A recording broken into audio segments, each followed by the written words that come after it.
إن الحمد لله نحمده ونستعينه ونستغفره ونعوذ بالله من شرور أنفسنا ومن سيئات أعمالنا من يهده الله فلا مضل له ومن يضلل فلا هادي له أشهد أن لا إله إلا الله وحده لا شريك له وأشهد أن محمدا عبده ورسوله لا نبي بعده قال ربنا جل وعلا في القرآن الكريم يا أيها الذين آمنوا اتقوا الله حق تقاته ولا تموتن إلا وأنتم مسلمون ويقول سبحانه يا أيها الذين آمنوا اتقوا الله وقولوا قولا سديدا يصلح لكم أعمالكم ويغفر لكم ذنوبكم ومن يطع الله ورسوله فقد فاز فوزا عظيما فإن أصدق الحديث كتاب الله وخير الهدى هدى نبينا محمد صلى الله عليه وسلم وشر الأمور محدثاتها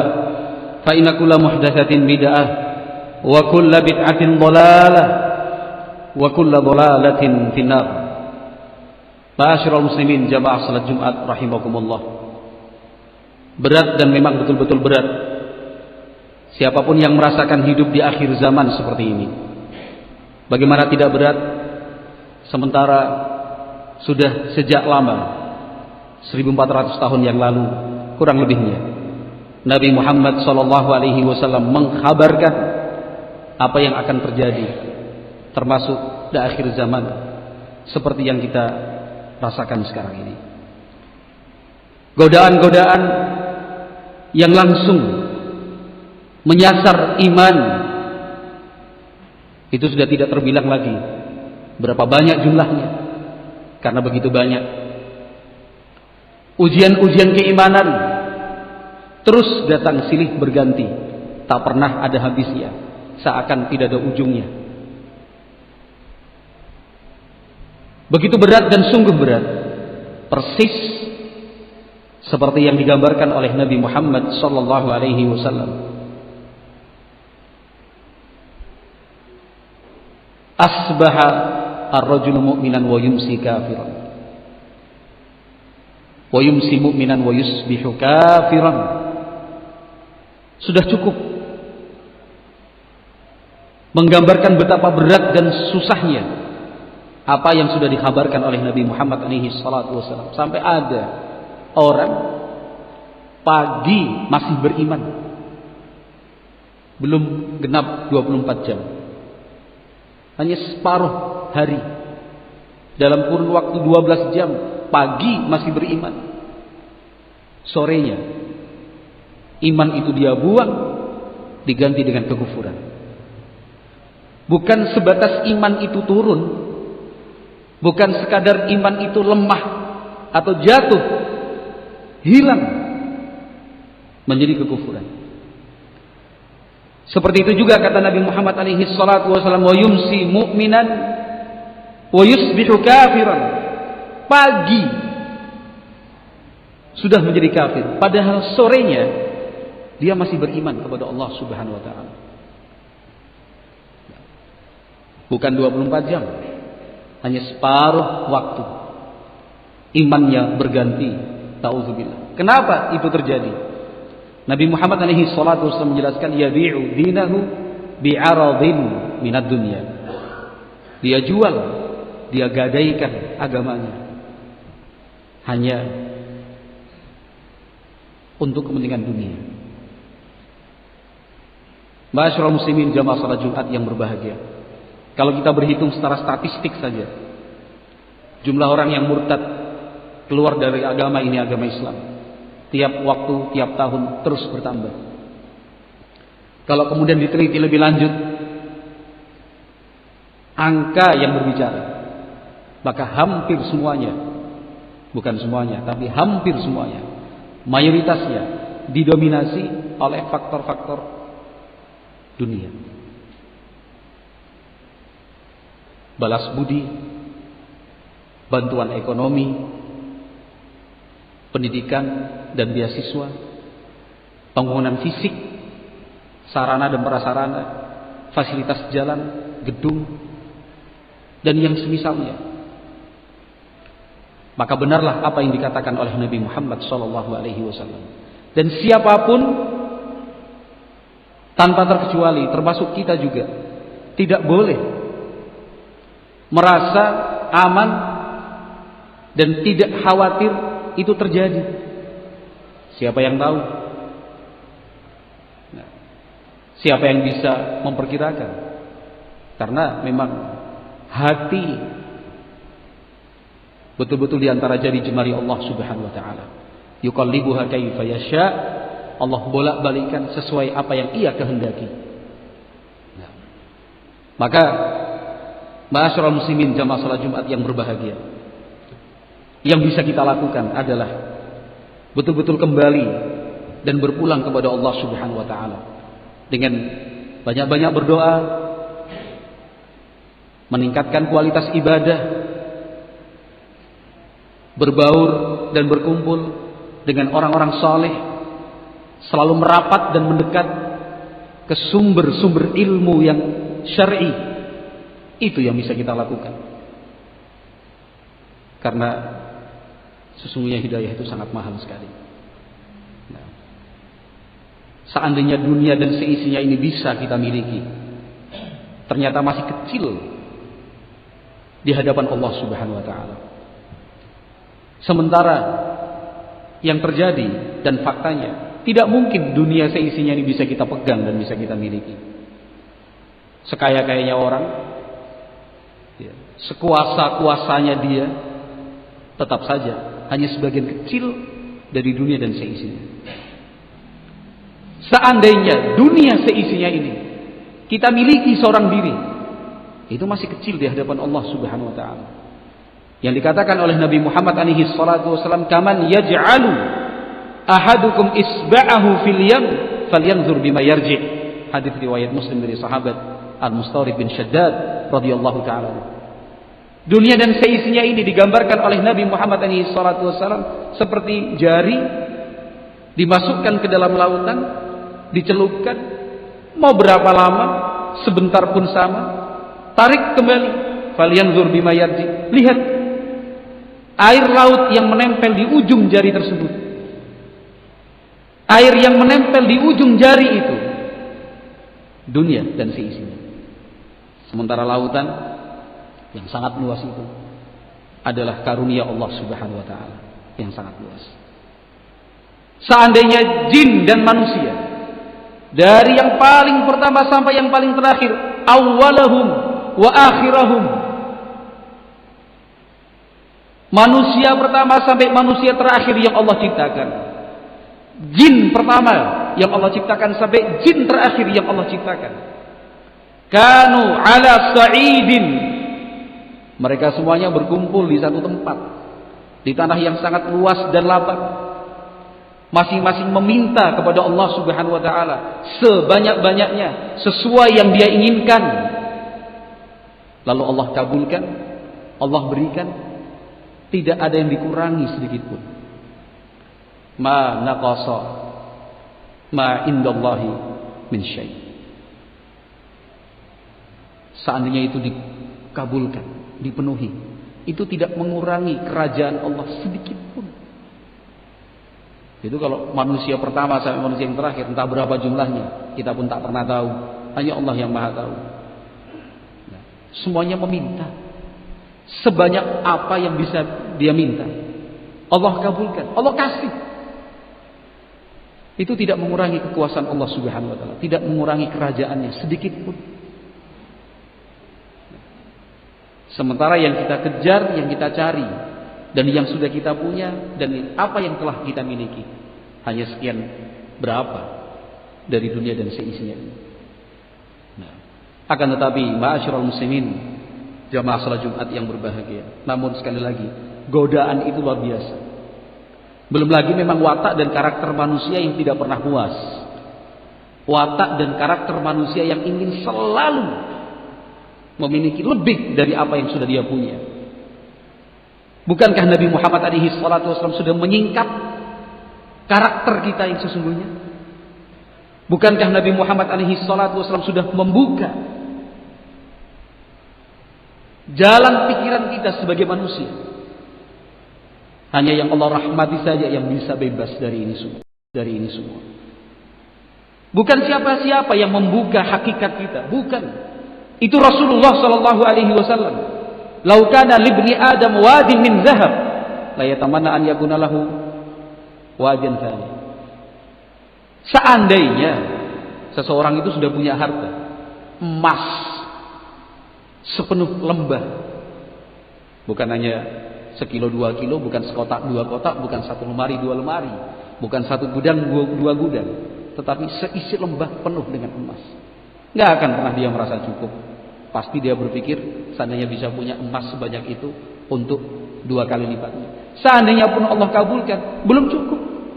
Dia masih minta ingin yang ketiga lagi, yang keempat lagi, yang kelima lagi. Yang bisa menghentikan dia dari keinginan seperti itu hanyalah at-turab, tanah. Ketika dia sudah terbujur kaku, ketika dia sudah dimakamkan, dikuburkan, selesai sudah keinginan itu. Itu hakikat kita. Tak bisa kemudian kita ingkari. Tak mampu untuk kemudian kita berlari. Memang itu watak dan karakter kita. Sudah demikian karakter dan watak manusia, ambisi dan rakusnya, godaan, la haula wala quwata illa billah. Kalau bukan karena kemurahan dan kasih sayang Allah Subhanahu wa taala, akan terhempas, akan terbawa arus, tenggelam. La haula wala quwata illa billah. Hanya kasih sayang dan rahmat Allah Subhanahu wa taala yang kita harapkan. Ma'asyiral muslimin jamaah salat Jumat yang berbahagia. Ya. Di luar sana kita menyaksikan langsung, sekalipun kedua mata ini ditutup, kalaupun kedua telinga ini disumbat sehingga tidak bisa melihat, tidak mampu mendengar, tetap saja kita bisa merasakan hawa, persaingan, perebutan terhadap dunia. Apalagi mata kita terbuka, telinga bisa mendengar. Hari-hari ini yang kita lihat dan kita saksikan adalah perebutan. Kursi diperebutkan. Tiap berapa meter kita dihadapkan dengan gambar dan tulisan. Masing-masing ingin dialah yang mendapatkannya. Godaan. Itu urusan kedudukan. Usaha, bisnis, iklan ada di mana-mana. Ada yang dalam bentuk spanduk, baliho besar, banner, tulisan berjalan melalui media sosial, SMS yang entah dari mana datangnya, siapa pengirimnya. Kita disasar, kita ditarget. Mau tidak mau, kalau itu kita rasakan sedikit banyak memberikan pengaruh pada pikiran kita, pada hati kita, untuk kemudian membangkitkan potensi ambisi dan rakus kita. Ketika melihat sekian banyak orang mendapatkan keuntungan, memperoleh laba,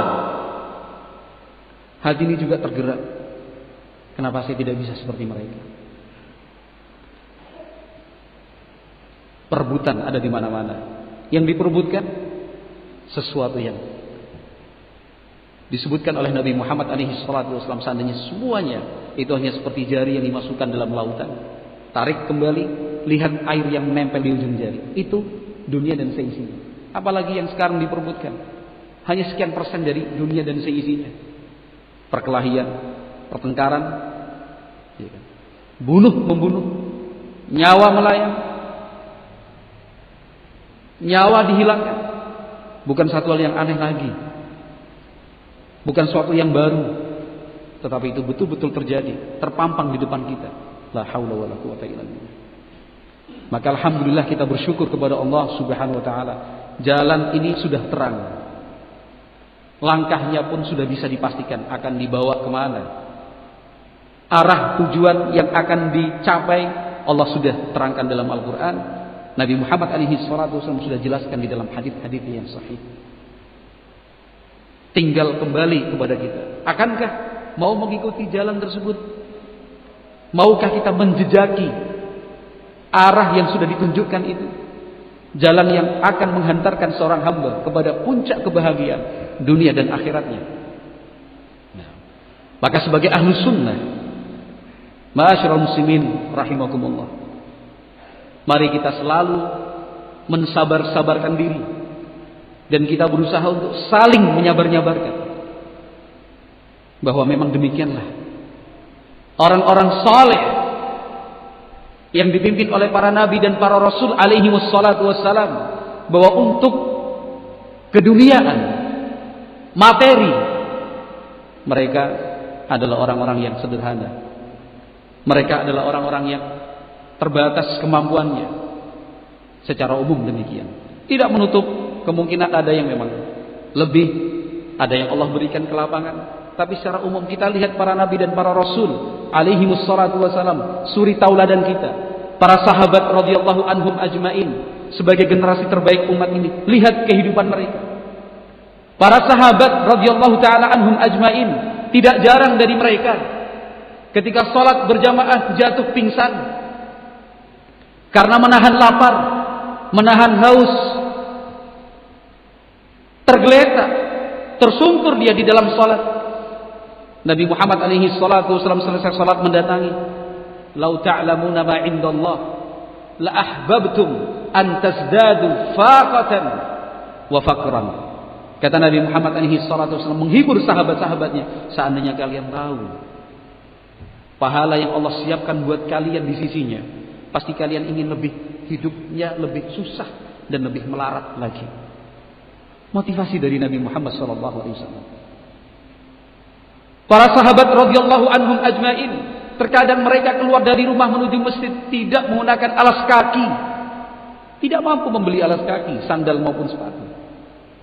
Mereka yang berangkat berjihad fisabilillah, sampai kaki mereka berdarah-darah, lecet.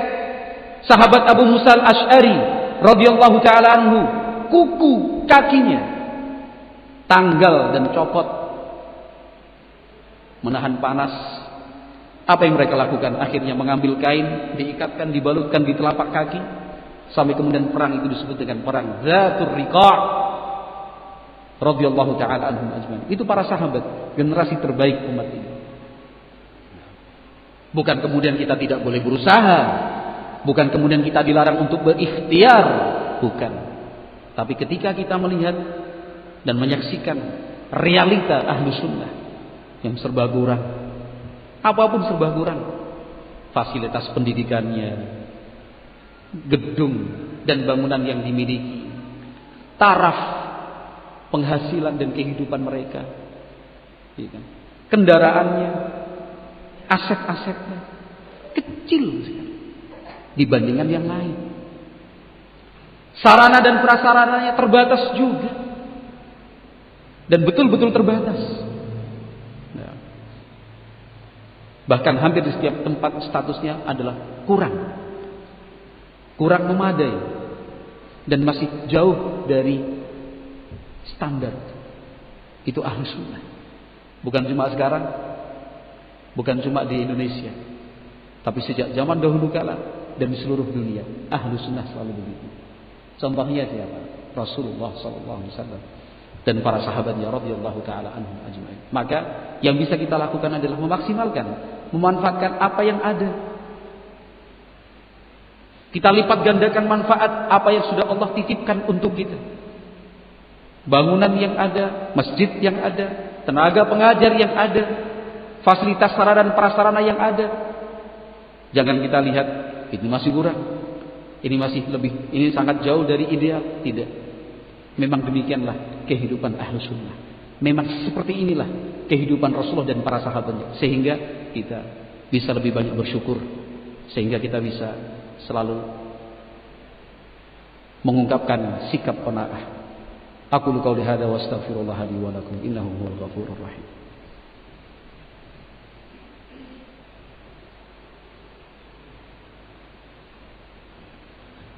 Alhamdulillah wassalatu wassalamu ala Rasulillah wa ala alihi wa sahbihi wa man wala. Ma'asyiral muslimin, jamaah salat Jumat yang berbahagia. Suatu saat Rasulullah sallallahu alaihi wasallam berada fi masyrabatin lahu, di sebuah ruangan khusus dan pribadi. Untuk masuk ke dalam ruangan itu harus menggunakan tangga yang terbuat dari pelepah-pelepah kurma, batang-batang kurma. Yang menjaga ghulamun aswad, budak berkulit hitam. Ringkasnya, sahabat Umar ibn Khattab radhiyallahu taala anhu. Sahabat Umar ibn Khattab radhiyallahu taala anhu ingin menjumpai Rasulullah sallallahu alaihi wasallam. Setelah minta izin, diizinkan. Umar ibn Khattab radhiyallahu taala anhu masuk menemui Rasulullah sallallahu alaihi wasallam di dalam ruangan sederhana itu, pada ruang yang sangat sempit itu. Nabi Muhammad alaihi salatu wasallam saat itu menggunakan sarung, baru saja bangun dari istirahatnya, di atas tikar kasar, sehingga di pipi, di lambung dan di pinggang masih terlihat bekas-bekas tikar kasar itu. Karena waktu itu Nabi Muhammad SAW bertelanjang dada menemui sahabatnya yang mulia. Betul-betul membekas tikar kasar itu di tubuh dan di badan Rasulullah SAW. Umar ibn Khattab duduk, lalu mengarahkan pandangan di sekeliling ruangan kecil itu. Perabot, perkakas, hanya sangat sedikit sekali. Bahkan bisa dikatakan tanpa perkakas tiada perabot. Ada kulit yang disamak digantung di dinding di arah kepala Rasulullah SAW yang mulia. Sejumlah makanan yang sangat sedikit sekali. Umar ibn Khattab menangis. Umar ibn Khattab radhiyallahu ta'ala menangis. Nabi Muhammad bertanya, "Ma yubkika ya Umar?" Yang membuat kamu menangis apa wahai Umar? Kata Umar radhiyallahu ta'ala sambil sesenggukan menangis, "Ya Rasulullah, inna Kisra wa Qaisar fima huma fihi wa anta Rasulullah sallallahu alaihi wasallam." Wahai Rasulullah, itu raja Persia, Kaisar Romawi, hidup mereka begitu mewah dan berkecukupan. Sementara Anda seperti ini. Padahal Anda adalah utusan Allah Subhanahu wa taala. Anda adalah Rasulullah sallallahu alaihi wasallam. Siapa yang enggak menangis? Ketika kita melihat seseorang yang kita cintai, yang kita sayangi hidupnya susah, tentunya kita akan merasa menangis. Kalau kita melihat ibu kita, ayah kita hidupnya susah, tentunya kita menangis. Kalau kita melihat anak kita hidupnya susah, serba terbatas, menangis juga kita. Entah mengeluarkan air mata atau tangisnya ada di hati. Umar ibn Khattab pun seperti itu, lebih dari orang tua, lebih dari anak kandungnya Rasulullah SAW. Beliau menangis. Kenapa kamu menangis wahai Umar? Ya Rasulullah, hidupku seperti ini. Engkau itu manusia terbaik.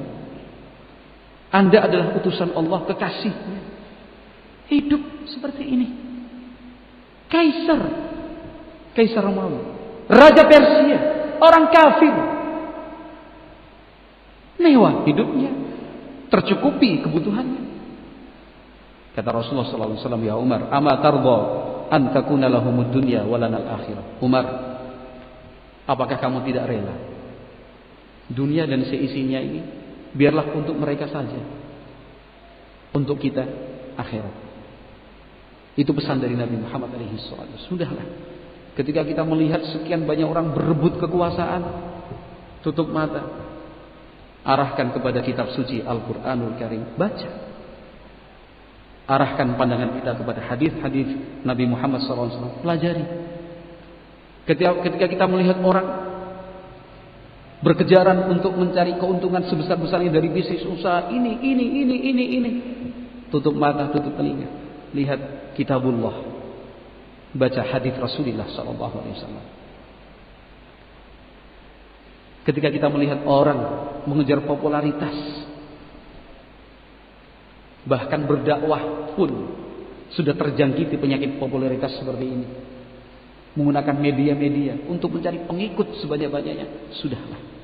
Kita ingat kembali pesan dari Nabi Muhammad SAW, sudahlah, dunia ini relakan buat mereka. Sementara kita cukup akhirat yang dijanjikan Allah Subhanahu wa taala. Kita menjadi korban media. Terlalu banyak dan terlalu sering yang kita baca. Padahal tidak ada satu berita pun kecuali pasti ada unsur untuk mempengaruhi. Berita yang diproduksi itu bukan cuma berita asal berita, bukan cuma berita yang kemudian sekedar disampaikan, bukan. Ada misi untuk mempengaruhi orang yang membaca. Apakah kita tidak menyadari? Apakah belum cukup? Dan kita seharusnya sekarang sudah berhenti. Cukup sudah. Terbawa ini beritanya begini, ini isunya begini, ini katanya demikian. Sudah, dunia ini buat mereka. Kita akhirat. Toh dunia juga sudah semakin dekat kehancurannya. Toh juga akhirat, toh juga kiamat sudah semakin jelas tanda-tandanya. Seperti yang disebutkan oleh Nabi Muhammad SAW. Nah, apa yang ada, yang sudah kita punya, titipan dari Allah Subhanahu wa taala, sesungguhnya sudah cukup kalau dimanfaatkan untuk menghantarkan kepada surganya. Sahabat Umar sebagai khalifah, sebagai penutup, Khalifah Umar Ibn Khattab datang berkunjung ke negeri Syam, disambut oleh para pemimpin, panglima perang. Tapi yang dicari oleh sahabat Umar waktu itu adalah saudaranya Abu Ubaidah Ibn Jarrah radhiyallahu taala, sang panglima tertinggi. Kata sahabat Umar sebagai khalifah, kenapa saya tidak melihat saudaraku, akhi Abu Ubaidah? Tidak lama kemudian sahabat Abu Ubaidah datang menggunakan kendaraan yang sangat sederhana sekali. Tidak menunjukkan beliaulah sebagai panglima tertinggi pasukan Islam yang menaklukkan dan mengalahkan kerajaan Romawi. Setelah bertemu, Umar mengatakan kepada orang yang hadir saat itu, sekarang kalian bubar, tinggalkan saya dan sahabatku Abu Ubaidah. Beliau berdua berangkat berkunjung ke rumah Abu Ubaidah Ibn Jarrah radhiyallahu taala. Sesampainya di rumah Abu Ubaidah, Umar Ibn Khattab radhiyallahu taala melihat isi rumah Umar Abu Ubaidah, langsung mengatakan, lawit takhadta mata'an ya akhi. Kenapa engkau tidak beli perkakas, perabot, barang-barang, engkau isi rumah ini, wahai saudaraku. Memiliki perabot, perkakas boleh, melengkapi peralatan di rumah silahkan. Buktinya sahabat Umar mengingatkan Abu Ubaidah, lawit takhadta mata'an ya akhi, beli perabot, perkakas. Karena yang dilihat sahabat Umar ketika itu adalah perlengkapan perang saja, pedang, perisai, dan pelana kuda. Yang lain mana? Kata Abu Ubaidah Ibn Jarrah radhiyallahu taala anhu, inna hadza sayablughuna al-maqil. Umar, yang ada ini sudah cukup untuk bekal kita menghantarkan ke surga insyaallah. Maka ikhwati fillah ma'asyiral muslimin rahimakumullah, mari kita belajar dari sahabat Umar Ibn Khattab radhiyallahu taala anhu. Sebagaimana nama masjid ini juga, Masjid Umar bin Khattab. Mari kita belajar dari nasihat Abu Ubaidah yang disampaikan kepada Umar bin Khattab radhiyallahu taala. Sesungguhnya apa yang kita punya sekarang kalau dimaksimalkan bisa menjadi bekal untuk masuk surga. Kita secara individu pribadi, apa yang kita punya di rumah kalau dimanfaatkan sudah cukup untuk kita beribadah, mendekatkan diri kepada Allah Subhanahu wa taala secara bersama-sama. Masjid ini, pendidikan ini, gedung ini, tenaga pengajar yang ada, kurikulum yang ada, fasilitas dan aset yang ada, itu sudah cukup kalau betul-betul dimaksimalkan, kalau benar-benar dimanfaatkan untuk menjadi pembuka jalan kita dan anak-anak kita, keluarga kita menuju surga Allah Subhanahu wa taala. Mudah-mudahan Allah Subhanahu wa taala memberikan taufik dan istiqomah untuk kita semua sehingga bisa terus berada di atas jalan yang lurus, shiratal mustaqim sampai akhir hayat nanti. Mudah-mudahan Allah Subhanahu wa taala kabulkan. Subhanakallahumma wa bihamdika asyhadu an la ilaha illa anta astaghfiruka wa atubu ilaik. Assalamualaikum warahmatullahi wabarakatuh.